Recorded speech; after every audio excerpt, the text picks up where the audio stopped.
ألف لام ميم ذلك الكتاب لا ريب فيه هدى للمتقين الذين يؤمنون بالغيب ويقيمون الصلاة ومما رزقناهم ينفقون والذين يؤمنون بما أنزل إليك وما أنزل من قبلك وبالآخرة هم يوقنون صدق الله مولانا العظيم. سورة بقرة د قرآن دویم عظیم الشان سورت تے د دې سورت خلاصہ او د الف لام میم متعلق درته څه خبره بیان شوی. نن د دې سورت یو بل مختصر خلاصه درته بیانېږي. علماء خواري کړې ده او مهنت یې کړې ده د لوی لوی سورتونو مختصر خلاصې را جمع کړي دي. د دې لپاره که یو انسان ته پوره سورت یاد نشي خو د هغه سورت خلاصه ورته یادوي نو دا د قرآن د مضامینو نه او د هغه سورت د مضامینو نه خبرې چې قرآن فلاني سورت کې غټې غټې فلاني مسلې بیانېږي. نو دې حوالې سره سورہ بقرہ په څلورو حصو باندې تقسیم ده. د آیت نمبر 1 نه آیت نمبر 96 پورې مسله د توحید بیانېږي او توحید تاسو ته بیان شوی د الله متعلق د عقیدو خبرې د الله د وحدانیت خبرې او بیا د آیت نمبر 96 نه آیت نمبر 176 پورې اثبات رسالت بیانېږي. د نبی علیہ الصلوۃ والسلام رسالت مختلفو طریقو سره او آیت نمبر 176 نه آیت نمبر 253 پورې جهاد فی سبیل الله بیانېږي او آیت نمبر 253 نه آیت نمبر 286 اخیری آیات پورې انفاق فی سبیل الله. انفاق ویل کېږي د الله په لار کې خرچ کول. یو وی نفاق یو وی انفاق. نفاق منافقت روي او چې الف سره ملګری کې انفاق نو دا وی د الله په لار کې نفقه کول خرچ کول. نو څلور ټکي د سورې بقرې خلاصه شوه: توحید، رسالت، جهاد، انفاق.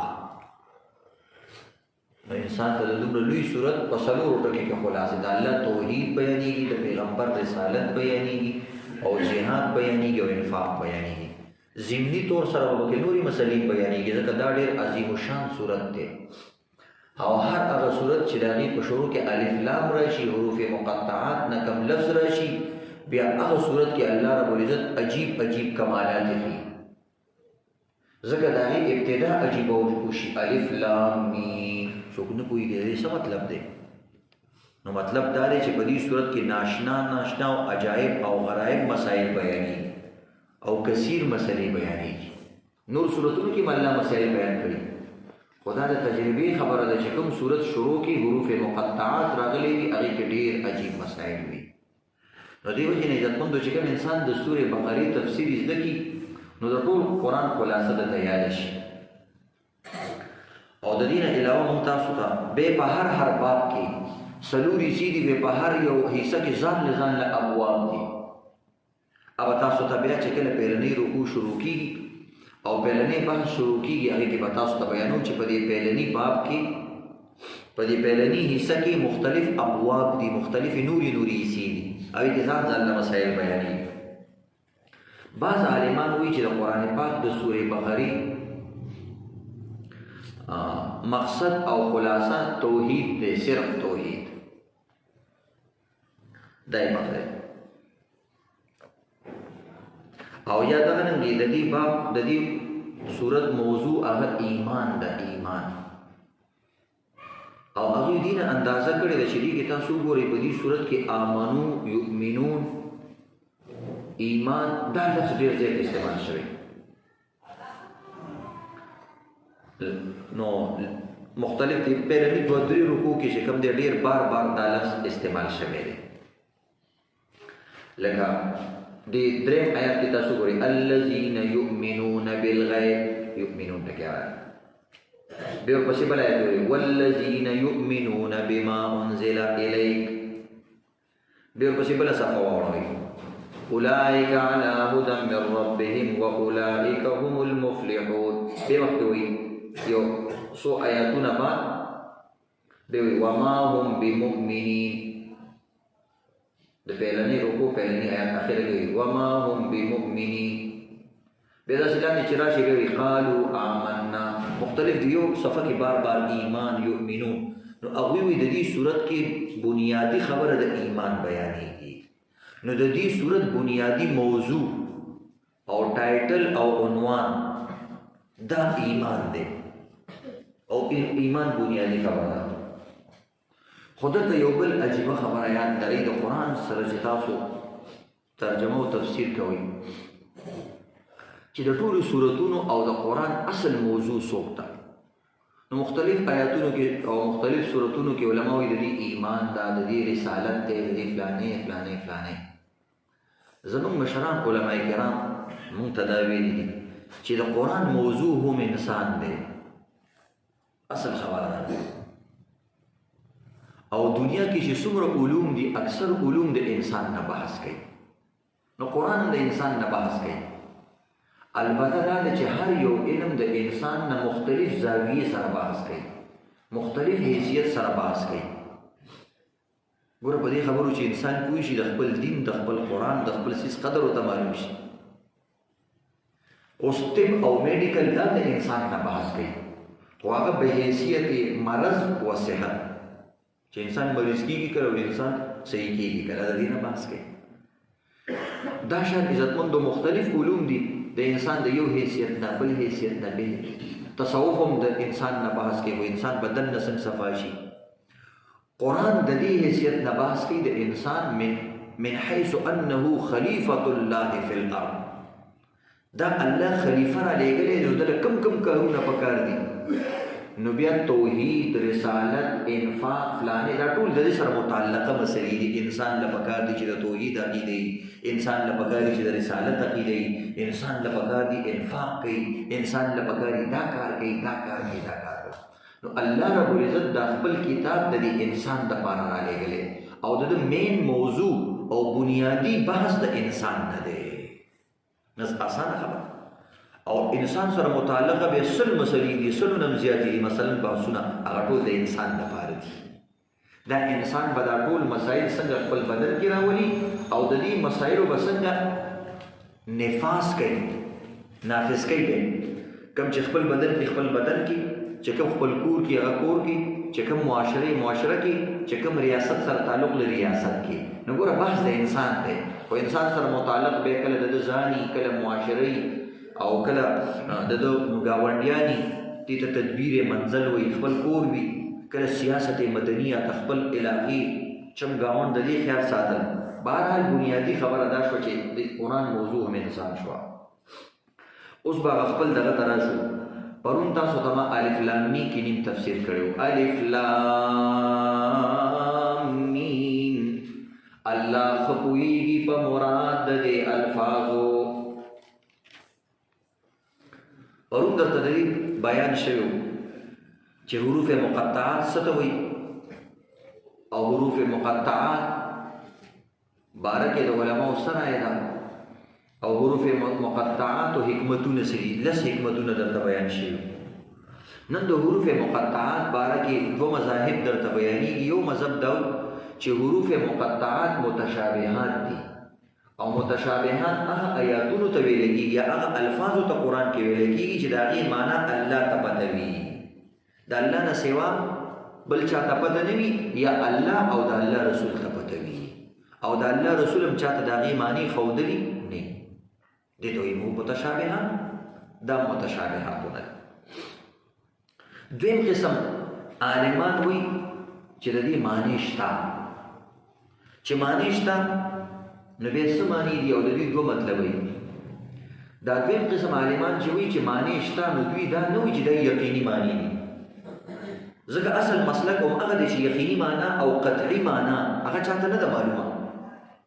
ځان ستړی کړي په احادیثو کې د الف لام میم معنا نه ده بیان شوې، د الف لام میم را نه ده بیان شوې، د هغې حکمتونه څه هغه درته بیان شو چې ولې نه ده بیان شوې، هغه ځان له مسله وه.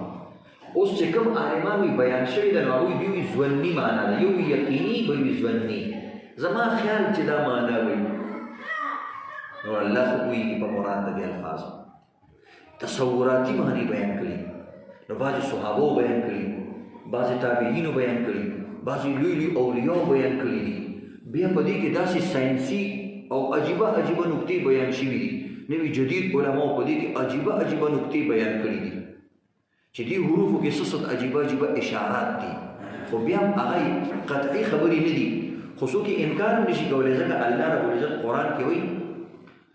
امام شافعي رحمت الله علیه وایي چې کوم ځای کې د متشابهات آیاتونو بحث راځي نو امام شافعي رحمت الله علیه وایي چې والراسخون فی العلم، وایي راسخون فی العلم پرې پوهېږي. راسخون فی العلم انبیا، بیانه په صحابه او کوم اولیاء، بعض باطینی علما، یا چا له الله علم لدني ورکړي، خپل طرف نه علم ورکړي. لکه عبدالله بن عباس په هر آیت نه عجیبه عجیبه خبرې. یو ځل ورته چا ویلي د نبي علیه الصلاة وسلام وفات قرآن کې شته؟ ویلی هم شته. کوم د قرآن کې نه دی بیان شوی، قرآن لفظي ترجمه وګورئ ټول آیتونه یو ځای کې نه دی بیان شوی. وایي د نبي علیه الصلاة وسلام عمر پکې شته؟ وایي بلکل شته. وایي کوم آیت کې بیان شوی؟ هغه ورته ویلي چې ګوره سوره اذا جاء نصر الله د دې نه مخکې چې کوم سورت نازل شوی 62 نمبر سورت دی او د هغې سورت نوم دی سورت تغابن. او د تغابن معنی د یو لوی حادثه، یو لوی هلاکت. وایي چې کله دغه سورت کې اخري آیاتونه راغلي نو هغې کې د اجل تذکره ده چې کله د انسان اجل راشي نه وروسته کېږي نه مخکې کېږي، او سورت نوم دی تغابن. وایي ما چې خبرې د مرګ کېږي او سورت نوم دی تغابن نو لویه حادثه را روانه ده. نو 62 نمبر صورت دی، ما ویل په 63 کال چې شروع شي نو یو لوی کار به کېږي او د نبي علیه الصلاة وسلام د وفات د لویه حادثه چېرته په دنیا کې نه ده شوې. نو اذا جاء صورت چې کوم دی هغه 63 نمبر صورت دی. ما ته پته وه، الله ما ته هغو دې چېرته درته پته لګېدلې وه؟ وایي دا الله یو انسان له علم ورکړي، دغه علم په اندازه باندې داسې خبرې کوي. داسې د صحابو عجیبه ناشنا واقعات دي. یو ځل عبدالله بن عباس رضی الله تعالی عنہ چا تپوس وکړو د معاویه رضی الله تعالی عنہ خلافت قرآن کې شته؟ ورته ویل شته. ورته ویل یو آیت کې د معاویه رضی الله تعالی عنہ نوم نشته. وایي نه دا خو اشاراتو نه معلومې، الله لوی علما وله علم ورکړي. وایي تا نه څه نه معلوم کړي چې هغه وایي د یو آیت نه ومن قتل مظلوما فقد جعلنا لوليه سلطانا، علی کوم سړی چې مظلوم قتل شي نو موږ د هغه قریبي رشته دارانو له چې کوم د هغې واک او اختیار ورکوو. وایي چې کله عثمان رضی الله تعالی عنه شهید شو نو د ده نږدې چې کوم دی د حسن رضی الله تعالی عنه او د دې نه نږدې د معاویه رضی الله تعالی عنه. وایي ما وویل چې معاویه رضی الله تعالی عنه ته به خلافت ملاوېږي، ځکه الله قرآن کې چې څوک ظلمن قتل شي د هغه اولیاو ته موږ هغه کیس او هغه ولایت او نگرانی سپارو. نو هغه سره چونکې حکومت نو ما ویل الله به دوی ته سپاري. د قرآن اشارات دي، عجیبه عجیبه د دې مثالونه دي. بهرحال دا حروف مقطعات والا یو عجیبه بحث دی او تاسو داسې ناشنا ګورئ. امید دا دی چې دا به تاسو مخکې دا خبرې چېرته نه یې اورېدلي. نو دا عجیبه خبرې دي، خو زه ډېر اسان انداز کې دا چې کله موږ طلباو ته علماو ته بیانو بیا ګران الفاظو سره بیانو. زه کوشش کوم چې ډېر اسانو الفاظو سره تاسو ته ګران مضمون هم څه نه څه بیان کړم. نو دا د حروف مقطعات بحث دی، دې ته متشابهات وایي. چې کوم علماو معنی بیان کړي ژوندي معنی، هغې کومې معنی بیان کړي چې د الف لام میم څه معنا ده. اوس درته هغه معنی بیانوم، عجیبه معنی دي. یو معنا د دې دا ده، بعض علماء کرام وایي چې اسماء الصور وایي دا د دې صورتونو نومونه دي. بس اسانه خبره دا نوم دی، به د دې صورت نوم دی. عبد الرحمن ابن زید ابن اسلم وایي. دویم نوم دا د اسماء الله، دا د الله نومونه دي. چې د الله نومونه شو داسې سړی ویل یا الله، یا الف لام میم، یا طه، یا یاسین. الله ته واس کوي خو چې ستا زړه کې دا کېږي چې دا د الله نوم دی. یو صورت مکې دا دی. خو بهرحال یا الله ویل بهتر دي چې کوم د الله خپل نومونه دي، ځکه دې کې په اختلاف دی. بعض وایي دا خو د صورت نومونه دي، نو بیا صورت ته خو سړی نه وایي که یا الف لام میم. دریم نمبر دا دی اسماء القرآن، دا د قرآن نوم دی. دا ټول د قرآن نومونه دي، الف لام میم، الف لام را. او څلورمه رایه دا ده دا د الله په صفاتو باندې دلالت کوي. دې کې یو یو ټکی د الله صفت بیانوي. الف لام میم، الف نه مراد د الله هغه نومونه چې د الف نه شروع شوي، لکه الله، احد، ازلی، ابدی. الف نومونه چې کوم شروع شوي الف کې هغه طرف ته اشاره ده. او دغه رنګې لام کې د الله هغه نوم ته اشاره ده چې لام پکې راځي، لکه لطیف. او میم کې اشاره ده چې د الله هغه نومونه چې میم پکې راځي، مجید، منان، مالک. او دا د الله ډېرو نومونو ته پکې اشاره ده. پنځم قول دا دی چې د الف لام میم پوره یو سنټنس معنا ده، یو جمله ده. دا څنګه جمله ده؟ الف لام میم د دې معنا ده انا الله اعلم، زه الله یم ډېر ښه پوهېږم. دا بعض علما دا معنا بیان کړي. او د الف لام میم صاد معنا وشي الف لام میم صاد انا الله افصل، زه الله ښه فیصله کوونکی یم. او الف لام را مثلا انا الله ارا، زه الله کتونکی یم. دا ټول تاسو چې څه کوئ دا ما ته پته ده چې تاسو سره او بیا به سره څه کېږي. یا د دې مطلب دا دی د دې حروفونه د الله نعمتونو طرف ته اشاره ده. د الله نعمتونو، د الف نه مراد آلاؤه، د الله نعمتونه. د میم نه مراد مجده، د الله بزرګي. د لام نه مراد د الله لطفه، د الله نعمتونه. الف لام معنا شو د الله نعمتونه ډیر زیات دي، د الله شان ډیر اوچت دی، او د الله مهرباني ډیر زیاته ده. دا معنا یا د الف نه مراد الله، او د لام نه مراد جبريل، او د میم نه مراد محمد. دا عام معنا کې خلک اورېدلي. څه مطلب؟ انزل الله الكتاب على لسان جبريل الى محمد. الف لام میم الله د جبريل په واسطه په محمد دا قرآن نازل کړی دی. دا د دې معنا شو د الف لام. خدا ځواني معنی. اتمه معنا ده الف الله محمدا فبعثه نبيا، الله خپل پیغمبر محمد رسول الله سره دې مینه وکړه، دا مینې په خاطر دا محمد رسول جوړ کړو. دا دې معنا ده الف لام میم باندې. یا د الف معنا ده د الف معنا ده چې الله او سره مینه وکړه، الله الله تعریف یې سره کو مینه سره وکړه. د لام معنا ده لام الجاحدون.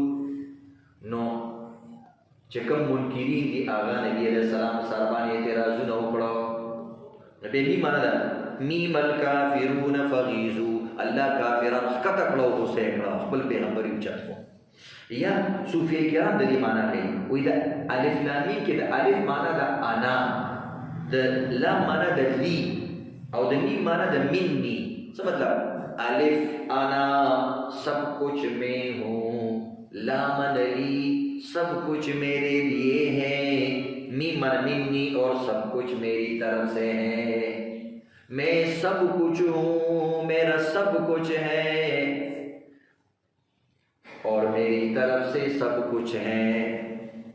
زه ارسه ما او دا ټول مرسه زما دي، او دا تاسو چې کوم دي دا زما دي. دا د الف لام معنا ده چې تطاوونه کوي الله، دا ټول مرسه زما دي او ما دل درکړي دي. نو دا یو معنا ده. نو یو دا معنا شو. ادم معنا بل معنا ده د عزتمندو چې دینه د اقوام عالم عمرونو طرف ته اشاره ده. بعض ازاد د الف لام میم دي که عمرونو طرف ته اشاره ده.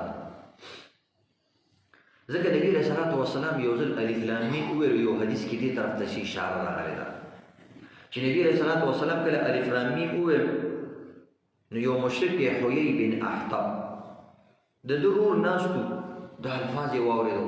نو دا حویی بن احطب ډېر مشهور کسو او ماهر، هغه الله نبی رسول الله الف لام میم ویلو د دې څه مطلب دی ویل خدای تاسو ته واوریدو وی او ما ته دا ټکی واوریدو چې د دې څه مطلب دی هغه سره راځي نبی رسول الله ته ویل تا الف لام میم ویلو ویل او مسلمانانو ټول متوجه کړو ویل ګوره د الف لام میم د حروف ابجد دي حروف ابجد دي ته لکه چې د انسان شارټ کټ نوم لیکي نو ان څوک یې کله نوم لیکي نو د دې پر حروف ابجد خاص حروف جمع شوي د الف د پر خپل انسان د لام د پر خپل انسان د میم د پر خپل یو انسان لکه موږ 786 چې لیکو وې دا بسم الله نو دا بسم الله خو نه ده د بسم الله تعداد دی چې لیکو د حروف ابجد له حاصل موږ لیکو نو دا رنګي دا هر لفظ خپل یو تعداد دی نو چې هغه راځي ول د الف نه مراد 1 لام نه مراد 30 او میم نه مراد 40 نو 1 30 او 40 71 شو مسلمانانو دوی مسلمانانو تاسو دې پیغمبر پسې ځئ د دې پیغمبر او تاسو د امت ټول عمر 71 سال دی الف لام میم نه معلومي نو مسلمانان لږ خفشان شو نبی رسول الله ورته نور واورا الف لام میم را بل خپې پریشان شو دا ډبل شو دا به بل ټکی به نبی رسول الله مخکې الف لام میم صاد دا نور ډېر شو دا دریم څو کالو ته ورسېدو به د نبی رسول الله مخکې کاف ها یا عین صاد ځان دې دا جوړ کړی دی خلکو ته عمرونه بیانې او نجومي دې ځان نه جوړ کړی دی دا نجومیانو دا خبرې نشته دی دا ډېر ټیک شو دی حروفو کې اشاره وي خو الله جیبه نازل کړي دي نو ستا اشاراتو باندې کار نه کېږي نو بعض وي دي حروفو کې اقوام عالم عمرونه او دي سلونو طرف ته اشاره ده دا تفسیر کبیر کې لګي یو لسمه دا د اسماء الملائکه دا د ملائکونو دي دولسم دا د اسماء الانبیاء دا د پیغمبرانو دي بعض وي د نبی صلی الله علیه وسلم دي یاسین وي نبی رسول الله نوم دی طه د نبی رسول الله نوم دی الف لام میم د نبی رسول الله نوم شو نو دی نبی دعا کې یا الف لام میم نه دی ویل پکار ځکه پیغمبر تاسو یا محمد یا رسول الله سره دا څه आवाज کول دا صحیح نه دي د لری نه درې لسم خدای چې دا اسم اعظم دی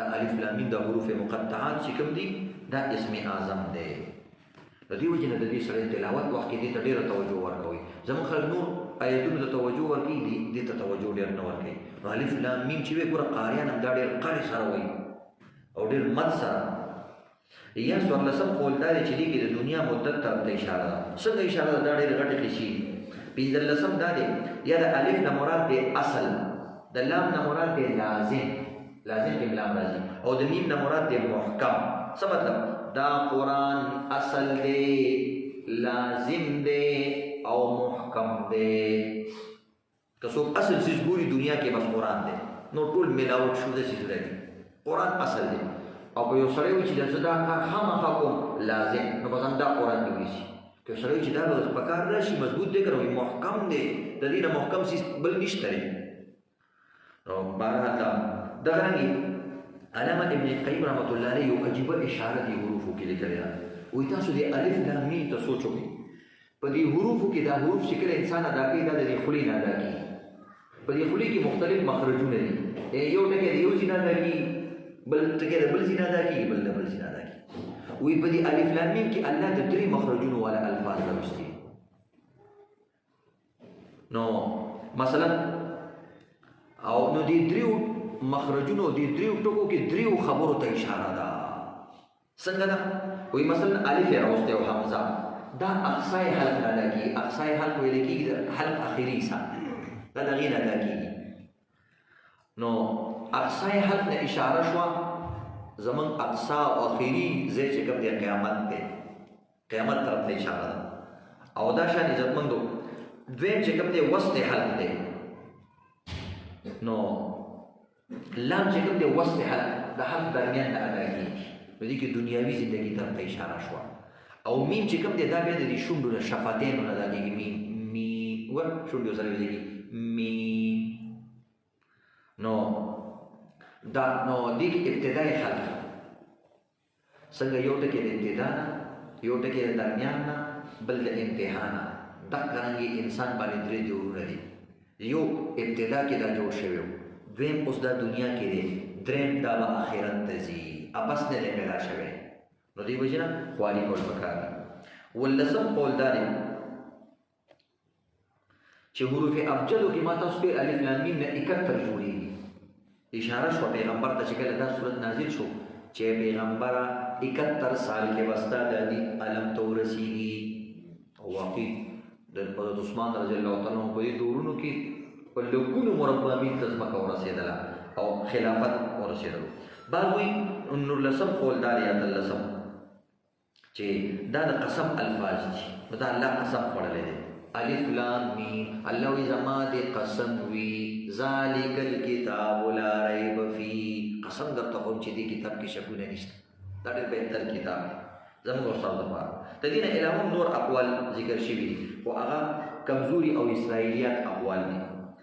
اوس اخیری یو مسله چې آیا دا بعضې کسان د دې دا نقشونه په کورونو کې ساتي، لوح قرآني ورته وایي، دې ته لوح قرآني وایي. نو آیا د دې ساتل څه دي؟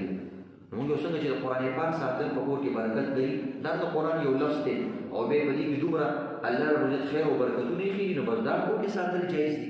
څنګه سړی انسان یو آیت لګولی شي، دا هم لګولی شي، خو قرآن او حدیثو کې د دې خاص داسې بېل جدا فضیلت نه دی بیان شوی چې انسان یې بېل فضیلت بیان کړي چې نبي علیه السلام د دې باره کې دا ویلي دا ویلي دا ویلي، داسې څه احادیث نشته. نور د قرآن الفاظ دي، الله د قرآن په هر لفظ کې، قرآن کې چې ته د فرعون لفظ وې په دې تا ته ثواب ملاوي، دا د قرآن یو برکت دی. نو د دې وجې نه په حروف مقطعات که سړی د تعویض جوړ کړي یا ځان سره ځوړند کړي یا کور کې ولګي نو ناروا نه دی. ځکه د قرآن آیاتونه دي او بهترین آیاتونه دي او دې ته پورې دا ویل شوي چې دا اسم اعظم دی، خو احادیثو کې د دې باره کې څه خصوصي او سپیشل څه خبره نه ده کړې. د دین هره مسله په خپل هغه ځای کې کېټګرۍ کې ډېرې به اوچتې هم نه ښکته کېږي هم نه، ځکه د قرآن الفاظ دي. په بهرحال که څوک ځان سره ساتي، ګنجایش شته، خو سنت طریقه به نه ګڼي یا لازم به نه ګڼي. الله دې